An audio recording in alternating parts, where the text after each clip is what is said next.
Assalamualaikum warahmatullahi wabarakatuh.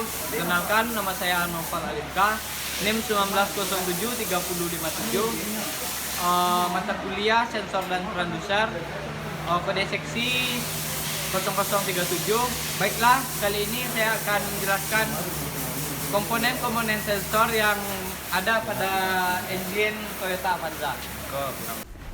Sensor IAT. Fungsi sensor IAT adalah sensor IAT mempunyai built-in thermistor menghasilkan variasi tahanan tergantung pada temperatur udara masuk. Cara kerja sensor IAT adalah IAT sensor terhubung ke ECM.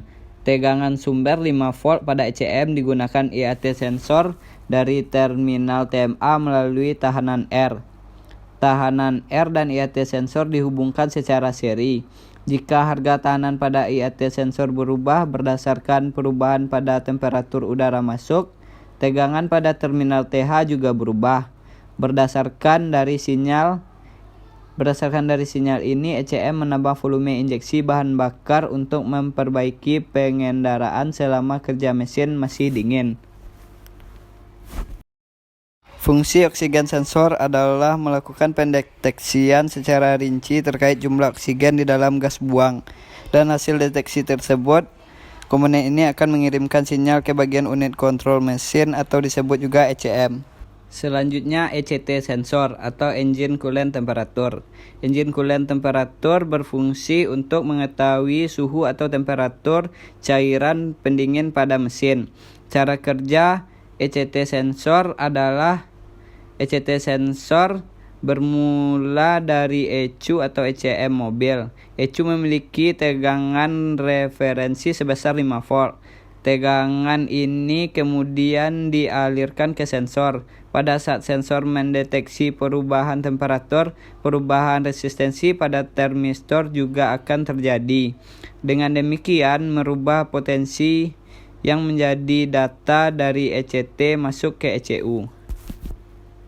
Selanjutnya, camshaft position sensor berfungsi untuk mengetahui posisi top silinder. Cara kerja CMP adalah mengirimkan data ke ECU bertekanan dengan posisi silinder nomor 1 saat berada pada langkah akhir kompresi. Selanjutnya, TPS atau throttle position sensor. TPS berfungsi untuk menentukan durasi penginjeksian bahan bakar ke dalam ruang bakar. Cara kerja sensor TPS adalah perubahan besarnya sinyal, voltase output atau tegangan keluar sensor tergantung dari posisi bukaan throttle valve. Selanjutnya, manifold absolute pressure. Sensor MAP berfungsi untuk mendeteksi tekanan intake manifold dengan menggunakan unit yang menyatu. Cara kerja sensor MAP adalah sensor tekanan absolute manifold mendeteksi tekanan intake manifold menggunakan unit sensor yang menyatu.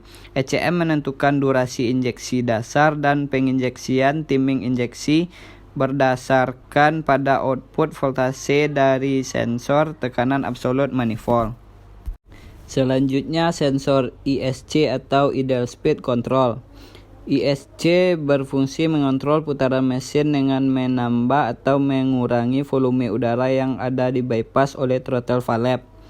Cara kerja sensor ISC adalah rotor dan katup ditempelkan dengan mur, sehingga katup hanya dapat bergerak ke depan dan ke belakang sesuai dengan proporsi putaran rotor. Dengan demikian, volume udara masuk dikontrol dengan mengubah celah antara katup dan bodi.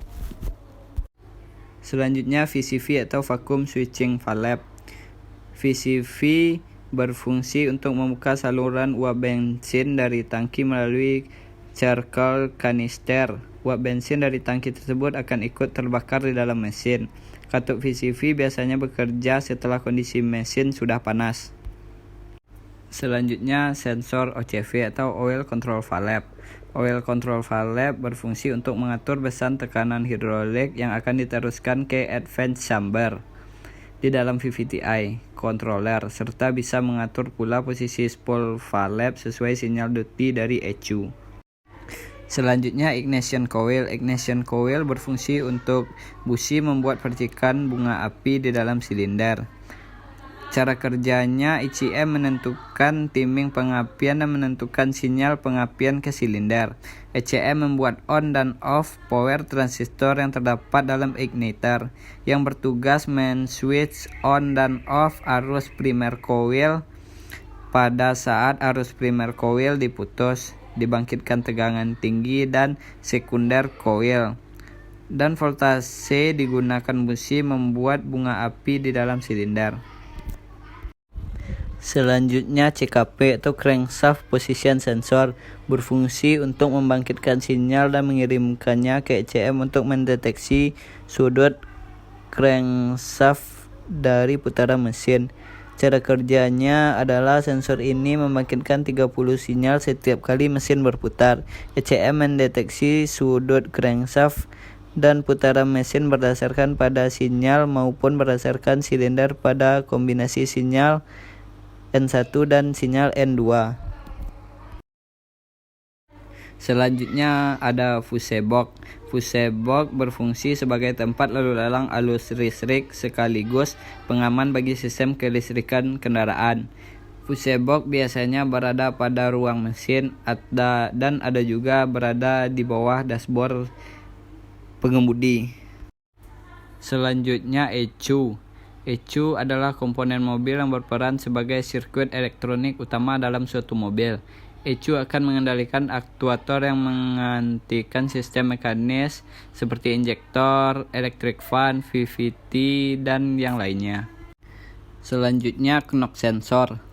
Knock sensor berfungsi untuk mendeteksi ketukan atau getaran tidak wajar yang terjadi akibat waktu pembakaran tidak sesuai selama mesin beroperasi. Cara kerjanya, ketika mesin mengalami ketukan atau knocking, maka knock sensor akan mendeteksinya. Setelah itu, knock sensor akan mengirimkan data tersebut ke ECU sebagai laporan untuk diproses selanjutnya. Ketika ECU menerima data dari knock sensor, maka ECU akan memperintahkan pengapian untuk dimundurkan beberapa derajat sampai tidak terjadi knocking. Selanjutnya cooling fan motor. Cooling fan motor berfungsi untuk membantu mendinginkan radiator dengan cara membuat udara dapat mengalir melewati sirip-sirip radiator. Udara akan menyerap panas pada sirip-sirip radiator sehingga temperatur air pendingin pada radiator dapat diturunkan. Selanjutnya power steering control. Power steering control berfungsi untuk membaca berapa banyak putaran yang dilakukan dan untuk membaca apakah oli pada power steering masih cukup atau kurang. Baiklah, sekian penjelasan komponen-komponen sensor yang ada pada engine Toyota Avanza dari saya.